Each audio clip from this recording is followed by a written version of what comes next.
গ্যালারিতে বসে football match দেখতে হলে অবশ্যই আগে টিকিট কাটতে হবে, কিন্তু কল্পনা করুন একদিন আপনি টিকিট না কেটে বরং গ্যালারিতে বসে খেলা দেখার জন্যই হাতে পেলেন প্রায় 1500 টাকা। অবিশ্বাস্য শোনালেও সৌদি আরবের ক্লাব নিয়ম এসসিতে এমনটাই ঘটছে। সে ঘটনার বিস্তারিত জানাচ্ছেন বদিউজ্জামান মিলন। কিং খালিদ স্পোর্টস সিটি স্টেডিয়ামে নিজেদের হোম ম্যাচে ভিড় জমানোর জন্য নিয়ম এসসি দর্শক ভাড়া করে। নির্দিষ্ট সংখ্যক মানুষকে ডাকা হয় গ্যালারিতে, জোর করে চিৎকার করে সমর্থন দেওয়ার জন্য। এমনকি তাদের কিভাবে উল্লাস করতে হবে, কি স্লোগান তুলতে হবে, সব নির্দেশনা পাঠানো হয় হোয়াটসঅ্যাপ গ্রুপে।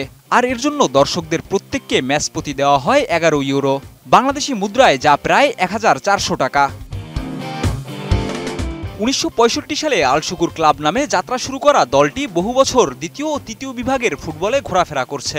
2011 সালে প্রথমবারের মতো প্রথম বিভাগে উঠলেও খুব দ্রুত আবার নেমে যায়। পরবর্তীতে সৌদি সরকারের ক্রীড়া মন্ত্রণালয় ক্লাবটির দায়িত্ব নেয় এবং 2023 সালে নাম পাল্টে রাখা হয় নিয়ম স্পোর্টস ক্লাব।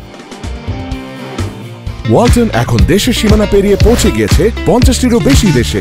ওয়ালটন, ঘরে ঘরে, বিশ্বজুড়ে।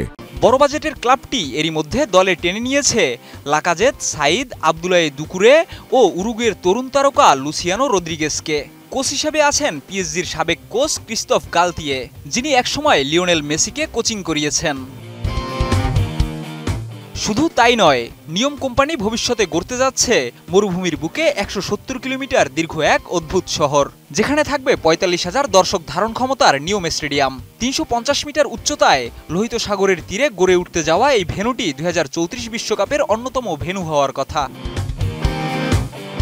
সমর্থকের অভাব মেটাতে ভাড়া করা দর্শক দিয়ে স্টেডিয়াম ভরানো কি সৌদি ফুটবলের ভাবমূর্তি উল্টো ক্ষতিগ্রস্ত করছে, নাকি এটাই তাদের নতুন মার্কেটিং কৌশল?